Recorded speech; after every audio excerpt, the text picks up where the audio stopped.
Hello mga idol, shoutout pala kay Randy at sa kanyang asawa na si Cherilyn Moncha, happy birthday pala sa iyo.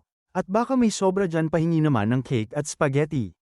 At shoutout din pala kay Mark John Medera, Merry Christmas dyan sa iyo idol. At sa mga solid supporter natin dyan na nanunood araw-araw ay mabuhay po kayo hanggat gusto nyo. At muli po binabati ko kayong lahat ng Merry Christmas at tumatanggap pa pala ako ng mga regalo, joke lang po. Matapos ibuhos ni Taecyeon ang lahat ng natira niyang stat points ay agad na mabilis niyang sinugod si Jong Richu ng pag-atake gamit ang kanyang lexi.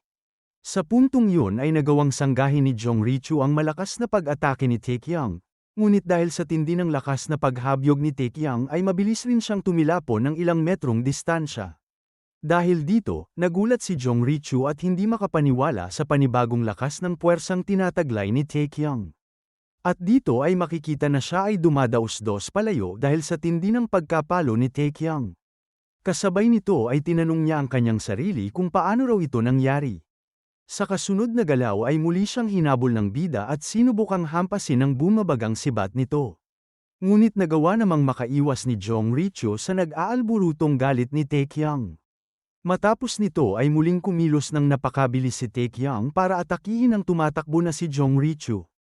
Kung saan sa mga oras na ito ay walang tigil na pinagpapalo siya ni Taecyeon sa iba't ibang direksyon at anggulo. Habang si Jong Richu naman ay halos hindi na makahinga dahil sa walang tigil na panghahampas ng bida sa kanya. Dito ay makikita na tumatawa si Jong Richu at humahanga sa ipinamalas na galing ni Taecyeon. Wika pa niya sa bida na siya raw ay nakakamangha panoorin. Kasabay nito ay makikita na napapamura na lamang si Taecyeon sa kanyang isipan. Kung saan inihayag niya sa kanyang kaisipan na hindi sana raw ganito ang dapat na mangyari. Dagdag pa niya kung paano raw nagawa ni Jong Richu na magtagal sa sitwasyong ito. Ilang sandali nito ay bigla na lamang kumilos si Jong Richu kung saan hinampes niya ng malakas ang sibat ni Taecyeon sa mga oras na ito. At dahil sa ginawa niya na yun ay bumaon ang sibat ni Taecyeon sa lupa, kaya naman napamura ang bida sa ginawa ni Jong Richu.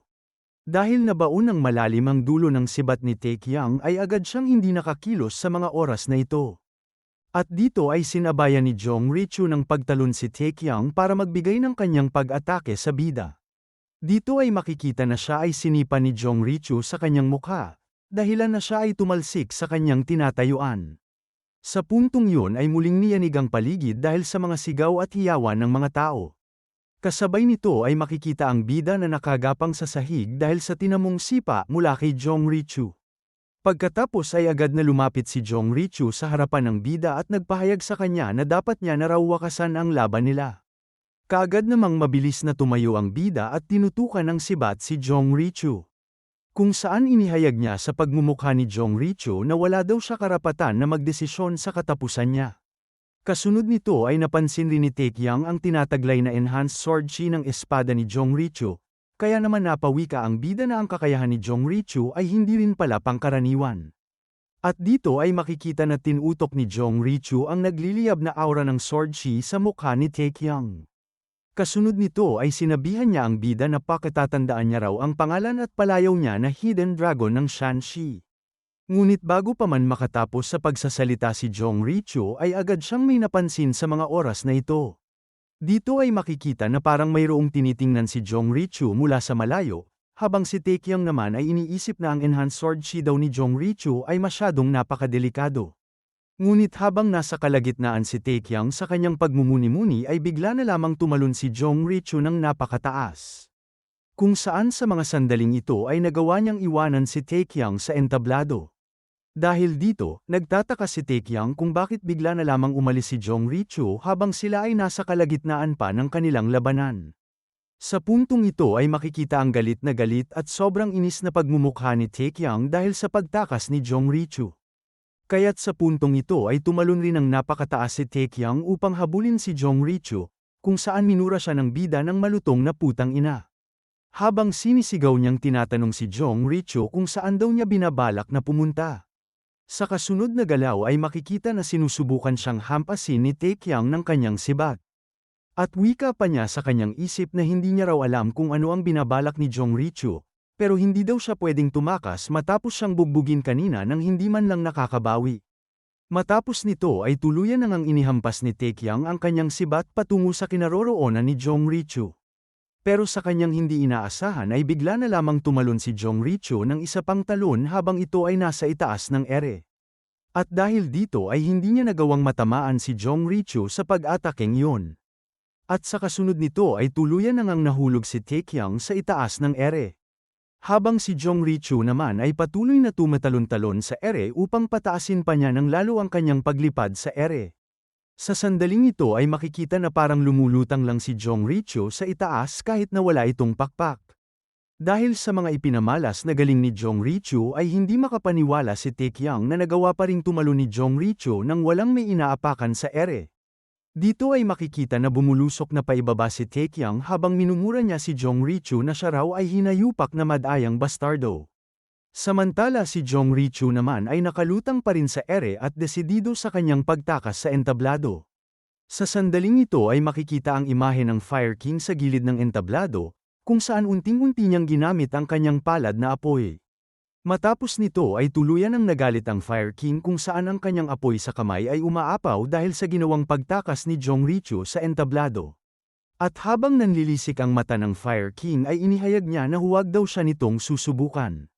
Sa sandaling ito ay itinapon niya ang buong apoy na nanggaling sa kanyang palad patungo sa kinaroroonan ni Jong Richu. Kasabay nito ay tinanong niya si Jong Richu kung saan niya namang binabalak pumunta sa mga oras na ito. Nang makita ni Jong Richu ang papalapit na apoy na nanggaling sa Fire King ay ginamit niya ang kanyang katawan at pinaikot-ikot sa itaas ng ere. Kung saan ginamit niya ang pagkakataong ito para sipain ang tiniradang apoy ng Fire King upang mas mabilis pa siyang makaalis sa kinalalagyan niya ngayon. Sa puntong ito ay nagsitayuan ang lahat at nagtataka sa biglaan na pagkilos ni Jong Richu, habang ang Fire King naman ay nanatiling nakatayo sa kanilang likuran. Matapos ang ginawa ng Fire King ay umubo siya sa likuran upang kunin ang pansin ng lahat ng mga pinuno ng iba't ibang sekta. At nang hindi pa sila kumilos sa mga oras na ito ay sinigawan niya silang lahat kung ano daw ang ginagawa nila sa mga oras na ito. Sapagkat kinakailangan raw nilang kumilos ngayon at habulin si Jong Richu. Sa sandaling ito ay agad napansin ni Taekyang ang mga pinuno ng iba't ibang sekta na nag-uutos na hulihin raw nila ang ever-victorious sword na si Jong Richu. Inihayag rin ng iba sa kanila na dakpin raw nila ang espiya ng demonic cult. Kasunod nito ay nag-alerto ang sistema sa harapan ni Taekyang. Kaagad namang nagulat si Taekyang matapos tingnan ang nilalaman ng sistema. Kung saan sa mga oras na ito ay sinambit ng sistema na automatikong natalo si Jong Richu dahil sa pag-alis nito sa lugar ng duelo. At ang kanyang quest daw sa Great Celestial Banquet ay matagumpay na nagtatapos. Inihayag rin dito na natamo ni Taekyang ang tagumpay sa Great Celestial Banquet. Sinabi rin ng sistema na ang mga gantimpala niya ay ibabase sa antas ng mga kalahok at hirap ng mga duelo. At nakamtan rin niya ang malaking halaga ng karanasan, kasikatan at mga bonus points.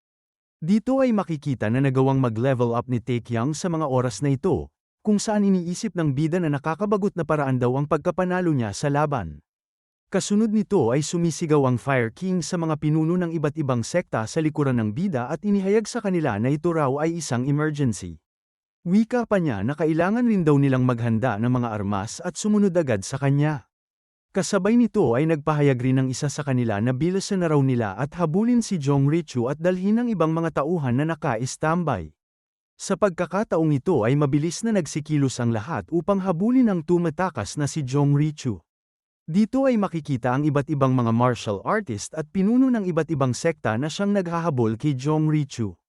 At sa pamumuno na rin ng Fire King at ni Pang Cholho kasama si Taekyang, ay mabilis nilang nilakbay ng paabante ang direksyon na tinakbuhan ni Jong Richu kanina. Kasabay nito ay tumatakbo ang pinuno ng Beggars Sect at nagmumura kung saan raw nagpunta ang hinayupak na si Jong Richu. Wika pa niya na napakabilis raw kumilos ng taong yon. Inihayag naman ng Fire King na kung sa ganitong takbo raw ay malamang makakawala na si Jong Richu mula sa kanila. Kaya naman inutusan niya ang pinuno ng Beggars Sect at Kunlun Sect na kunin ang kanlurang bahagi, habang ang iba naman daw ay maghati-hati sa ibang lugar. Dito ay makikita na mabilis nilang sinunod ang utos ng Fire King at tumungo na agad sa direksyong ibinigay ng Fire King. Kasabay nito ay makikita na ang Fire King at ang matanda na si Pang Cholho kasama ang bida ay binabaybay ang hilagang bahagi. Sa puntong ito ay sinabihan ng Fire King si Pang Chulho na kunin ang parte ng silangan. Nang ito ay marinig ni Pang Chulho ay agad niyang pinayuhan ang Fire King na siya daw ay mag-ingat. Sapagkat ang ever-victorious sword na si Jong Richu daw ay mahirap harapin ng mag-isa. Kinutya naman ng Fire King si Pang Chulho at sinabihan na kung siya daw ang makikipaglaban sa kanya ay sigurado daw na mahihirapan siya. Ngunit ibahin daw siya nito sa kanya at huwag siyang ituring nito na magkapareho lang sila ng lakas. Matapos nito ay agad nang kumilos si Pang Chulho patungo sa silangang bahagi, kung saan siya ay labis na nagmumura dahil wala rin daw si King Dharma sa mga oras na kinakailangan siya nila. Pagkatapos ay agad namang mabilis na kumilos sina Taekyang at ang Fire King patungo sa direksyon ng hilaga. At habang binabaybay nila ang daan ay lumingon sa kanya ang Fire King at tinanong ang bida kung kamusta daw ba ang kanyang panloob na injury na nakuha kanina. Sumagot naman ang bida na ito raw ay ayos lang at walang problema. Pinaalalahanan naman siya ng Fire King na huwag daw siya magpadalos-dalos kung sakaling makita nila si Jong Richu, dagdag pa niyang tanong sa bida kung ito raw ba ay kanyang naiintindihan. Sumagot naman si Taekyang na hindi niya raw talaga masisiguro yon. Sapagkat kailangan niya raw gumanti sa pambubugbog na ginawa niya kanina sa kanya. Dito ay sinabihan siya ng Fire King na si Jong Richu raw ay hindi isang tao na kaya niyang talunin. Kaya't pinayuhan niya ang bida na huwag daw siya gumawa ng anuman hanggat hindi niya sinasabi. Nang ito ay marinig ni Taekyang ay agad niyang tinanong ang Fire King kung gaano raw ba talaga kalakas si Jong Richu. Sumagot naman ng Fire King na hindi pa niya raw alam sa ngayon. Sapagkat pati daw siya ay hindi alam kung anong klaseng martial arts ang natutunan ni Jong Richu o anong antas na ang narating niya. Matapos marinig ang sinambit ng Fire King ay agad na tumahimik si Taekyang. Kung saan siya ay labis na napaisip na kahit ang top 5 raw sa 10 kings na si Jokchon Gang ay nagsabi na talagang malakas si Jong Richu. At pati na rin ang mayabang na Thunderbolt Blade King na si Pang Chulho ay inamin rin na malakas siya. Hindi nagtagal ay agad nilang napansin ang isang malakas na tunog ng pagsabog mula sa malapit na parte ng kanluran. At dahil dito ay agad na huminto ang Fire King at si Taekyang matapos masaksihan at marinig ang malakas na tunog na iyon. Sa mga oras na ito ay mas binilisan pa nila ni Taekyang at ng Fire King ang pagkilos para maabyutan ang nangyaring gulo sa bahagi ng lugar na ginanapan ng pagsabog. Sa pagkakataong ito ay nakita nila ni Taekyang at ng Fire King ang pinsalang tinamo sa lugar ng pagsabog, kung saan makikita na nandoon na rin ang kanilang mga kasamahan na nakapalibot sa isang tao na nakahandusay na sa lupa. Dito ay makikita na natataranta na ang lahat dahil sa pinsalang sinapit ng taong tinamaan ng pagsabog. Nang sandaling ito ay makikita sa pagmumukha ni Taekyang ang pagkabalisa at gulat dahil sa kanyang nakita. Kasabay nito ay parang niyanig ang pagmumukha ng Fire King sa kanyang nasaksihan na tila gulat na gulat siya at hindi makapaniwala sa kanyang nakita. Dito ay makikita ang mga beggars sect na nakatumpok sa lalaking nakabaon sa lupa na ginanapan ng malaking trahedya. At sa sandaling ito ay tuluyan ang nakadapo ang Fire King sa lupa kung saan ang binagsakan ng kanyang mga paa ay ang dugo ng taong nakahandusay sa mga bato. Dito ay nanginginig na inihayag ng Fire King sa lalaking nakahandusay na siya raw ay nakahiga na naman kahit nandito na raw ang kanyang matalik na kaibigan. Kasabay nito ay makikita ang mga taga-beggars sect na naaawa at nalulungkot sa sinapit ng lalaki. At ang lalaki pala na siyang nakahandusay sa lupa ay ang matalik na kaibigan ng Fire King na si King Dharma. Kung saan makikita ang karumal-dumal na sinapit nito sa pagsabog kanina, at dahil na rin sa tindi ng pinsala nito ay halos kalahati na lamang sa katawan niya ang natitira sa mga oras na ito. Lumipat ang eksena kung saan nahulog muli sa kanyang alaala ang Fire King bago ang mga trahedyang kaganapan na nangyari kay King Dharma. Kung saan nagpaalam kanina si King Dharma sa Fire King habang nasa kalagitnaan ng laban nila ni Changpang at Jong Richu. Dito ay inihayag ni King Dharma na kinakailangan niya raw umalis ng sandali sapagkat mayroon lang siya kailangang ayusin. Tinanong pa siya ng Fire King kung ngayon na ba siya aalis, pero ang tanging sagot lamang ni King Dharma sa kanya ay babalik rin daw siya mamaya. Dito ay makikita na tumatawa pang nagtanong ang Fire King sa kanya kung yun ba ay malaki o maliit na bagay ang kanyang pupuntahan. At sumagot naman si King Dharma ng Amitabha sabay sabi na sinabi raw ni Buddha na kung aayusin niya muna ang malalaking bagay, ay panigurado daw na ang maliliit na bagay ay kusa ng maaayos. Sa mga sandaling yun ay napabuntong hininga na lamang ang Fire King kung saan inihayag niya kay King Dharma na kaya raw palagi na lang daw sinasabi ng mga tao na hindi siya isang mabuting monghe dahil puro lang siya amataba, amataba. Dito ay tinawanan lamang siya ni King Dharma at tinanong ang Fire King na kung ano naman daw ba masama sa kanyang sinasambit. At yun na rin pala ang huling ngiti na makikita niya galing sa matalik niyang kaibigan na si King Dharma. Bumalik sa kasalukuyan kung saan hinahabol na ni King Dharma ang kanyang hininga dahil sa pinsala at sugat na kanyang tinamo. Pagkatapos ay nagsalita ang mga martial artist ng Beggar Sect sa Fire King na ang pinuno raw ng kanilang sekta ay kasalukuyang hinahabol si Jong Richu. Pero pagdating raw nila sa lugar na ito ay huli na ang lahat at nangyari na raw ito. Sumagot naman ang Fire King na walang dapat ikabahala raw at ito'y ayos lang. Sa mga oras na ito ay hinawakan ng Fire King ang kamay ni King Dharma kung saan ang enerhiya ng chi na kanyang tinataglay ay inilalapat niya sa kamay ni King Dharma para maibsan ang kanyang sakit na di naramdam. At habang siya ay nakatitig kay King Dharma ay agad niyang napagtanto na hindi daw dahil sa pagkaputol ng kanyang binti ang siyang problema. Sapagkat kung titingnan niya daw ngayon ay mayroon siyang matinding mga sugat sa loob ng kanyang katawan. Dahil makikita raw na siya ay nagsusuka ng mga piraso ng kanyang laman loob, at ganoon raw kalala ang kondisyon ng kanyang kalamnan sa loob ngayon. Sa mga oras na ito ay muli niyang kinausap ang kanyang kaibigan at tinanong niya ito kung naaalala pa ba niya noong una silang magkita.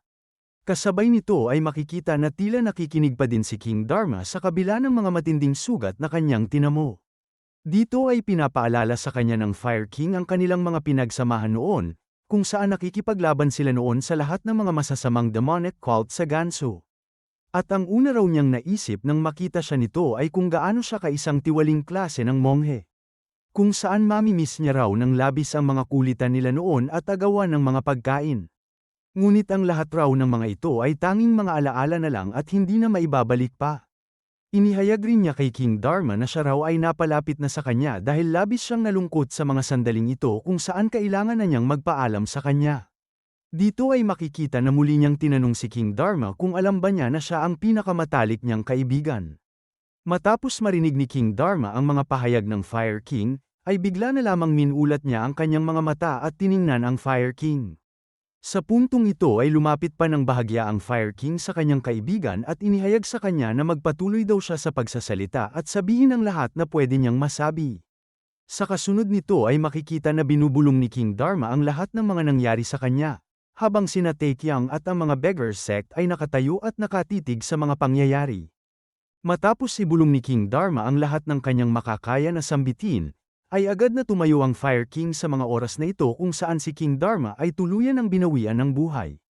At sa sandaling ito ay makikita na labis siyang nababahala sa kanyang narinig mula kay King Dharma, at pagkatapos ay inihayag niya sa kanilang lahat na kinakailangan na raw nila pumunta sa templo ng mga Shaolin. Sa kasunod nito ay natataranta namang nagtanong si Taekyang sa kanyang master kung paano naman daw si Jong Richu. Sumagot naman ng Fire King na pagkatapos na lang daw ng lahat ng ito, sapagkat mas prioridad raw nila ngayon ang mga Shaolin. Kasabay nito ay makikita na dumating na rin si Pang Chulhu sa eksena. Kung saan labis siyang nababahala na nagtanong sa kanila kung ano daw nangyari kay King Dharma at sinusubukan niyang tumakbo at lapitan ang matanda. Kasabay nito ay pinigilan siya ng Fire King at hinawakan ito sa kanyang dibdib, kung saan inihayag niya kay Pang Chulhu na wala na daw silang oras na natitira para magulat at mag-usap. At wika pa niya na siya raw ay makinig ng mabuti sa kanyang sasabihin. Dito ay inihayag ng Fire King sa kanya na siya raw ay pupunta ngayon sa Shaolin Temple at kailangan daw ipaalam ni Pang Chulhu sa lahat ang mga nangyari dito, at pagkatapos daw ay magmadali siya na tipunin silang lahat at tumungo na rin doon. Nagtanong naman si Pang Chulhu kung ano daw ba ang meron doon sa mga Shaolin. Sumagot naman ng Fire King na yun daw ang mga huling sinambit ni King Dharma sa huli niyang hininga. At ayon sa kanya ay magkakaroon daw ng madugong labanan sa Shaolin at baka nga nagsisimula na ito ngayon. Matapos marinig ito ni Taekyang ay agad siyang nababahala matapos marinig na may madugong magaganap sa templo ng Shaolin. Sa puntong ito ay sinambit ng Fire King ang The Dark Heavens, kung saan sa tingin niya raw ay kumikilos na sila ngayon kung tama ang pagkahuli niya dito. Dagdag pa ng Fire King na makikita rin daw nila ang putang ina na si Jong Richu sa templo ng Shaolin. Sa puntong ito ay galit na galit ring pinipiga ni Pang Chulhu ang kanyang kamao habang sinasambit ang mga punyetang Dark Heavens. Kasabay nito ay tinanong siya ng Fire King kung naiintindihan na ba niya kung bakit kinakailangan nilang magmadali ngayon. Dagdag pa niya kay Pang Chulho na pumunta na sila agad sa templo ng Shaolin kapag natipon na niya ang lahat ng mga martial artist. Matapos nito ay agad nang kumilos ang Fire King at tumalon sabay-sabi sa lahat na umalis na daw sila. Sa sandaling ito ay muling tinitigan ni Taekyang si King Dharma na naliligo sa kanyang mga dugo. At sa puntong ito ay agad na ring kumilos ng mabilis ang bida para sumunod sa pupuntahan ng Fire King. At habang paalis si Taekyang ay bigla na lamang mayroong dam-apo ng mga patak ng tubig sa kanyang pisngi na nagbigay sa kanya ng pagtataka. Nang ito ay kanyang tiningnan ay napagtanto niya na mukhang nanggaling ito sa mga luha ng Fire King, dahil nakita rin ng bida na napakainit naman ng sikat ng araw. Matapos ang ilang sandali ng kanilang paglalakbay patungo sa lugar ng kanilang pupuntahan, ay agad nagsalita ang Fire King at sinambit ang mga katagang Jongrichu, Dark Heaven, Unnamed at Rui. Nang ito ay marinig ng bida ay agad niyang tinanong ang Fire King kung yun ba ang mga huling salita na sinambit ni King Dharma. Tumugon naman ang Fire King na oo raw, sapagkat kahit pa man kailangan daw ni King Dharma ibuhos ang lahat ng lakas niya para sabihin ang mga salitang yun, ay nagawa niya pa ring panatilihing buo ang sarili niya upang may parating sa kanya ang mga salitang iyon sa kanyang masamang kalagayan kanina.